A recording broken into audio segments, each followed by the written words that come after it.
So I was listening to Kenyatta Jackson and Larry Johnson talk as we talked with the Ohio State defensive line on Thursday, and I had a revelation. I think the defensive line room is the living embodiment of what the 2025 Ohio State football season is. I'm Steven, that's Stefan, and that's Andrew. Stefan, I want to go with you first because the message I got, the overwhelming message I got from Larry Johnson is we have the players, whether you're talking about defensive end or defensive tackle, we have the players.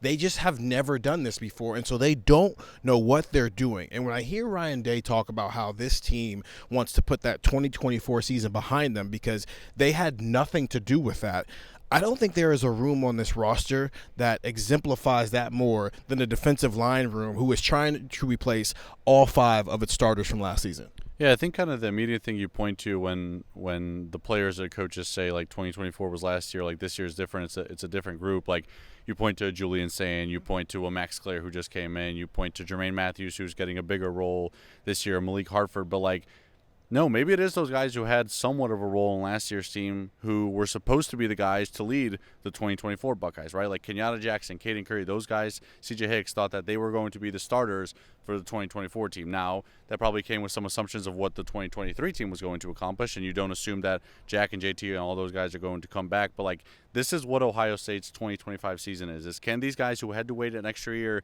because last year's unit came back and won a national championship, can those guys now turn around and create their own legacy? And they have to do it quicker than their predecessors did, right? Like Jack and JT had the normal timeline of you wait, and then they got an extra year, right? They came back for a 4th year that maybe a lot of people weren't projecting, but, like, they waited, they developed, they got their turn as juniors, they stepped in, they showed what they can do, and then they came back and then they delivered. Kenyatta and these guys don't have that, right? Like they didn't have the year 3 learn how to do it, year 4 do it. Theirs is year 4 go out and do it and get it done. And if you do, it's a quick turnaround, but the NFL draft's calling your name pretty early on. And if you don't, then things get, a little bit more interesting. Like what's next? What's next in your development? What's next in your football career? Like that all becomes a little bit more dicey. So this is the group that's waited their turn, and now this is the group that has to quickly and very quickly, because of who their first opponent is, figure out how they're going to leave their legacy at Ohio State. The 2025 season is going to be determined by what guys like Kenyatta and CJ and Caden Curry can do. And I think what's interesting is they're coming into a position where arguably the biggest moment of the 2024-2025 season was a result of Jack Sawyer versus Texas. Mm-hmm. So no pressure. Here's Texas. Here's that same defensive end position. Go make it happen. Andrew, when we were thinking about video ideas, you were like, hey, what's the most important? And maybe we can throw that into here. Does Ohio State's season rest on how quickly its defensive line can go from I'm used to being the follower to now I am the leader? I'm used to playing 15 snaps and now I have to play 40. I don't know about the season, but it definitely does for the defense. I think the defense definitely does because, just kind of go, front to back. The linebackers, Sonny is a 4th-year starter who's probably going to be the block O. And, if you listen to Buckeye Talk, you've heard the name Arvell Reese before, hyped up in a good way. The cornerback room for a team that was loaded last year might have higher NFL upside this year with Jermaine Matthews as a starter, with Davis Igbenogson back. Maybe Aaron Scott's in that mix as well. Like these are like high 5-star players, high 4-star players. Like these are really, really talented football players with length, with size, with speed. You have the best defensive player in America in Caleb Downs at safety, and you're replacing, Lathan Ransom with somebody. But I think you just kind of go, along the levels of the defense and go, you're kind of good there. And the defensive line is the area that I think you need development out of. You need guys to step up.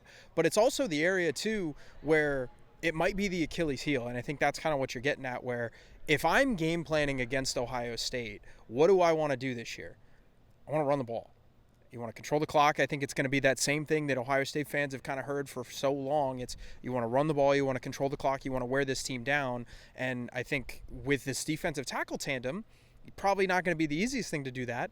When you get to 3, 4, 5, we've heard Will Smith Jr. a lot. We've heard, Tywone Malone. We've heard Eric Mensah. We've heard guys kind of taking steps, but those are still question marks, and that would be the way that I do it. So, if I was kind of game planning, an offense for Texas or for Penn State or for Michigan or for whoever they're going to play this year that's really big, I'm testing that front four. So I think you're right. I think this defense kind of hinges upon what the defensive line can do, because it might be easy to forget, with certain moments that happened in the playoff last year. Everybody will point to the offense and Jeremiah Smith and, hanging 34 on Oregon. I mean, Oregon also had 0 when Ohio State had 34. It wasn't like it was back and forth and Ohio State just kept scoring quickly. So this defensive line stepping up is definitely the story of Ohio State's 2025 season on the defensive side of the ball. And it is one of the key stories for Ohio State's entire season. There are 2 position groups on this team who do not have a single player in it who has started in a game that matters in their career. Now, have they played? Sure, but started in a game that matters. It's quarterback, obviously, and the defensive line. You just rent the cornerback. Sure, they've got some guys who have great stars by their names on a website. Davison Igbinosun has played in games that matter. Yeah. Jermaine Matthews has started in games that matter going back to his freshman year.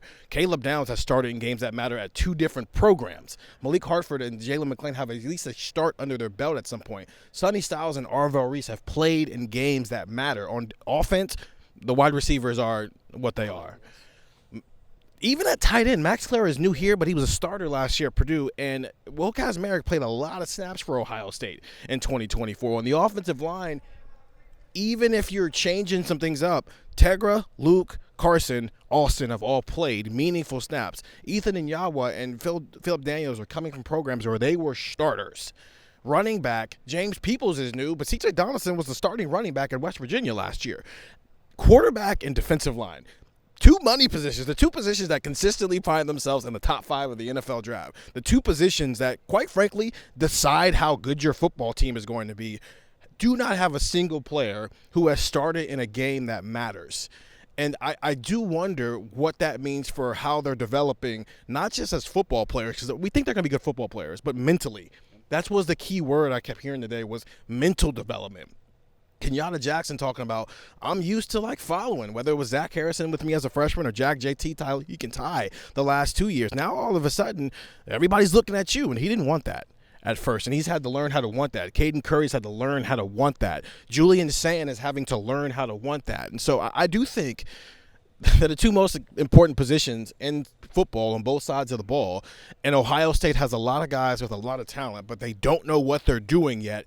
And they don't have time to figure it out on the job. They have to know it now, because in 2 weeks, the team they beat in the Cotton Bowl is coming here to try to get some revenge. Get the text, 614-350-3315. It's a 2-week free trial, $3.99 after that. And go listen to Buckeye Talk wherever you find podcasts. We're going to be exploring this a lot more, because this is a revelation for me, and I feel like it's a lot more important than I think we have been talking about for the last 9 months, that they have this many guys who – they have a championship ring, but they didn't really win a national title. I'm Steven. That's Stefan. That's Andrew. We win national titles all the time, though. We've been through this before. See ya.